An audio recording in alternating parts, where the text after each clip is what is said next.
कमला का स्वभाव बहुत ही अच्छा था। वह भले ही गरीब परिवार से थी, लेकिन कभी भी वह जरूरतमंदों की सहायता करने से पीछे नहीं हटती थी। लेकिन कमला को सभी सहायता करता देखकर उसके सास ससुर उस पर बहुत गुस्सा करते थे। कमला बहू, इतनी सुबह ये खाना किसे देने जा रही हो? हाँ, किसके लिए लेकर जा रही हो ये खाना? पिताजी और माताजी, ओ बरगद के पेड़ के नीचे एक बूढ़े बाबा सुबह से ही भूखे बैठे हैं। ये खाना मैं उन्हें ही देने जा रही हूँ, क्योंकि वह चल भी नहीं पा रहे हैं और उनकी तबीयत भी खराब लग रही है। इसलिए ये खाना और दवाई उन्हें देने जा रही हूँ। ठीक है, सब लेकर जा दे। घर में जितना बचा कूचा राशन है सब उठाकर दे दे। चाहे जितना तू पुण्य का काम कर ले, लेकिन तुझे फल नहीं मिलने वाला है। हम कल भी गरीबी में जीते थे और आज भी गरीबी में ही जी रहे हैं और आगे भी गरीबी में जिएंगे। पिताजी, मैं किसी भी चीज का दिखावा नहीं करती हूँ। जो रूखी सूखी बनाई है वो ही बाबा को देने जा रही हूँ। मैंने कोई वीआईपी खाना थोड़ी ना बनाकर किसी को देने जा रही हूँ। अक्सर कमला का मन अपने सास ससुर के ताने मारने से उदास रहता था। कमला का पति रमेश गांव के जमींदारों के खेतों में किसानों का काम करता था और उसे बराबर पैसे भी नहीं मिलते थे। वह दिन भर मेहनत करके मुश्किल से 30-40 रुपए ही कमा पाता था और बहुत हो जाता तो उसे 50-60 रुपये मिलते थे। लेकिन कमला का मन एकदम शांत रहता था और उसके चेहरे पर हमेशा मुस्कुराहट रहती थी, क्योंकि वह भोलेनाथ पर बहुत ही विश्वास रखती थी और हमेशा बहुत अच्छे अच्छे काम करती थी। वह कभी किसी के बारे में कुछ बुरा भला नहीं सोचती थी। वह सबके बारे में सदैव अच्छा ही सोचती थी। ऐसे ही वह एक दिन अपने दोनों बेटों चीकू और पीयू के साथ बाजार से घर वापस आ रही थी। तभी सड़क के किनारे एक बूढ़ा आदमी केला लेकर अपनी बैलगाड़ी लेकर जा रहा था। अचानक से उसकी गाड़ी के नीचे एक पत्थर आ जाता है, जिससे उसकी बैलगाड़ी डिसबैलेंस हो जाती है और गाड़ी वहीं पलट जाती है, जिससे पूरा केला सड़क पर दूर दूर तक फैल जाता है। और उस समय वहां पर सन्नाटा छाया हुआ था और उस सड़क पर कोई नहीं जा रहा था। हे ऊपर वाले, ये क्या हुआ?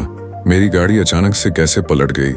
अब इतना सारा केला मैं गाड़ी पर वापस कैसे भरूंगा? आप चिंता न करें बाबा, मैं आपकी सहायता करूंगी। रिंकू और पीयू, चलो आप दोनों मेरे साथ पूरा केला बाबा के गाड़ी में उठाकर रखवा दें। जल्दी जल्दी, आप दोनों मेरी सहायता करो। केला सड़क पर इधर उधर दूर दूर तक फैल गया था। कमला ने अपने दोनों बेटों के साथ मिलकर पूरा केला उस बूढ़े बाबा की गाड़ी में वापस से भर दिया। तुम्हारा बहुत बहुत शुक्रिया बेटी, तुमने तो अपने दोनों बेटों के साथ मिलकर पूरा केला गाड़ी में वापस भरवा दिया। मैं तो अकेला कुछ नहीं कर पाता। मैं तो ये सब देखकर चिंतित हो गया था। मैं ये सारा केला शहर के बड़े बड़े बाजारों में ले जाता हूँ। अगर एक भी केला इधर उधर हो गया तो मालिक मुझ पर बहुत चिल्लाते और डांटते। पता नहीं मेरा आज क्या होता। तुम जीती रहो। बाबा, आपने मुझे आशीर्वाद दिया, इससे मुझे बहुत खुशी मिली। अच्छा तो बाबा, हम जा रहे हैं और आप भी ध्यान से जाना, ठीक है? रुको बेटी, मेरी बात सुनो। ये जो झोला तुम्हारे पास है, जरा ये झोला मुझे दो। कमला बूढ़े बाबा को अपना झोला दे देती है। बूढ़ा बाबा झोला में केला भरकर कमला को दे देता है। मेरी प्यारी बच्ची, ये केला तुम्हारे लिए ही है, तुम अपने बच्चों को खिला देना। मगर बाबा, आपके गाड़ी में से केले कम हो जाएंगे। कोई बात नहीं बेटी, जितने केले कम होंगे मैं उनका पैसा अपनी कमाई में से कटा दूंगा। तुमने जो मेरे लिए किया है, ये बूढ़े आदमी की तरफ से एक छोटा सा उपहार है। मैं तुम्हारे लिए इतना तो कर ही सकता हूँ ना। आपका बहुत बहुत शुक्रिया बाबा। अब मैं चलती हूँ बच्चों को लेकर अपने घर। कमला केला से भरा झोला लेकर अपने दोनों बच्चों के साथ घर चली जाती है। अरे कमला, तू इतना सारा केला कहाँ से खरीद कर लाई है और तेरे पास इतना सारा पैसा कहाँ से आया है? कमला अभी कुछ बोलती तभी रिंकू ने अपने पिताजी को आज की सारी घटना बता देता है। पापा, एक बूढ़े बाबा का सड़क पर केला गिर गया था। हम तीनों मिलकर उनका पूरा केला वापस से गाड़ी में भर दिए, तो उन्होंने इतना सारा केला माँ को दे दिए। हाँ, पापा सड़क पर दूर दूर तक फैल गए थे। हमने सारा केला इकट्ठा करके उनके गाड़ी में भर दिया। अच्छा, तो ये बात है। लेकिन आज आप तीनों ने बहुत अच्छा काम किया है। चलो अच्छा है, कुछ तो बढ़िया काम करके आई है, नहीं तो दूसरों की सहायता करके खाली हाथ वापस आती है। कमला को पता था कि उसके सास ससुर ऐसे ही उसे ताना मारते हैं, इसलिए वह चुप रहती है और कुछ नहीं बोलती है। उसी शाम बारिश शुरू हो जाती है और मौसम बहुत सुहावना हो जाता है। सुनो कमला, घर में थोड़ा पकौड़े बनाने के लिए सामान है क्या? बाहर बारिश का मौसम है। मैं सोच रहा था कि आज खाना रहने दो और पकौड़े बना लो। पकौड़े बनाने के सामान तो है, लेकिन पकौड़े बनाऊं किस चीज की? आलू प्याज तो घर में खत्म हो गए हैं। चलो ठीक है, पकौड़े बनाने रहने दो, जो घर में रखा है वो ही बना लो। रमेश ने बड़े उम्मीद के साथ मुझसे पकौड़े बनाने के लिए बोले हैं। कमला सोचने लगी, आखिर किस चीज के पकौड़े बनाऊं? तभी उसे घर में रखे केले की याद आती है। कमला झोले में से कुछ केले निकालती है और अच्छे से धोकर काट लेती है। फिर उन्हें बेसन में मिलाकर गरम गरम पकौड़े बनाने लगती है। कमला, तुम तो कह रही थी कि घर में आलू प्याज खत्म हो गए हैं, फिर ये पकौड़े किसके हैं?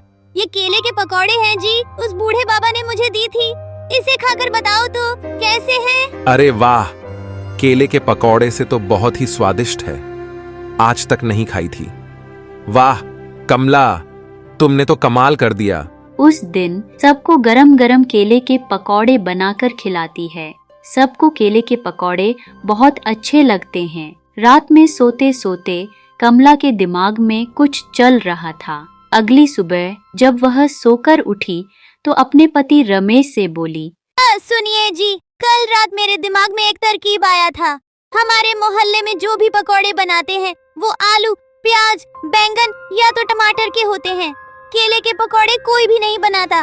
तुम भी सुबह अपने काम पर चले जाते हो, बच्चे भी स्कूल या खेलने चले जाते हैं, माँ जी और पिताजी अपने अपने कामों में व्यस्त रहते हैं और मैं भी घर का सारा काम खत्म करके दिन भर खाली ही बैठी रहती हूँ। अगर तुम मुझे इजाजत दो तो मैं भी केले के पकौड़े का शाम के वक्त ठेला लगा लूँ। इससे तुम्हें ज्यादा काम भी करना पड़ेगा और हम घर चलाने में भी कोई परेशानी नहीं होगी। इनको देखो, घर की बहू होकर अब ये चौराहे पर ठेला लगाएगी। पिताजी, मोहल्ला की सभी औरतें और लड़कियां भी कुछ कुछ काम के लिए जाती हैं और वैसे भी मैं अपना खुद का काम कर रही हूँ। इसमें गलत क्या है? आखिर शहर में तो औरतें भी आदमियों के साथ काम करती हैं, तो गांव में क्यों नहीं? ठीक है कमला, जैसा तुमको अच्छा लगे। मुझे तुम पर पूरा विश्वास है कि तुम कुछ अच्छा ही करोगी जिससे हमें खुशी हो।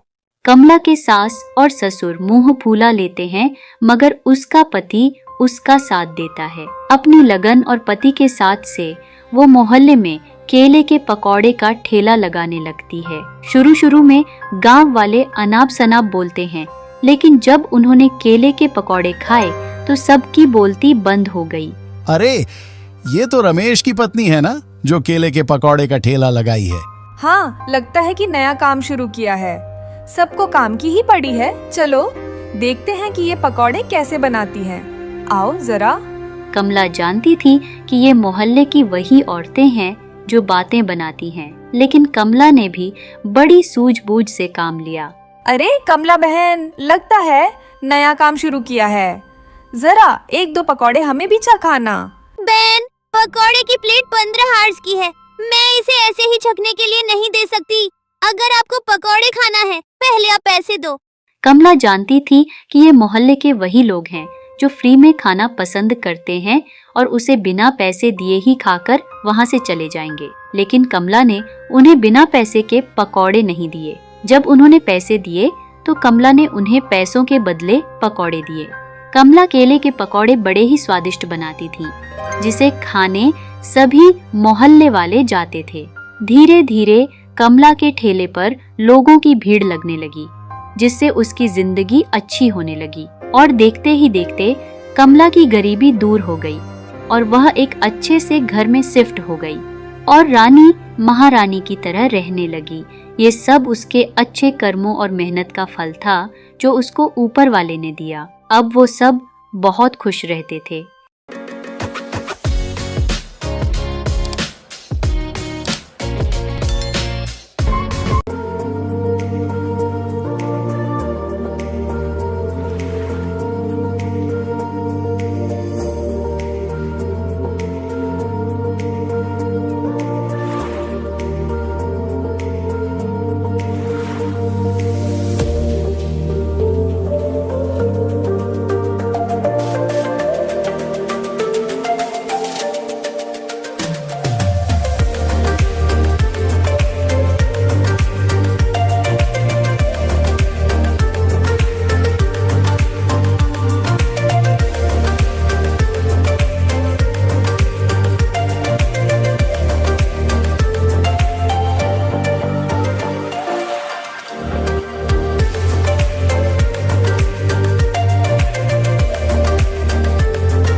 है।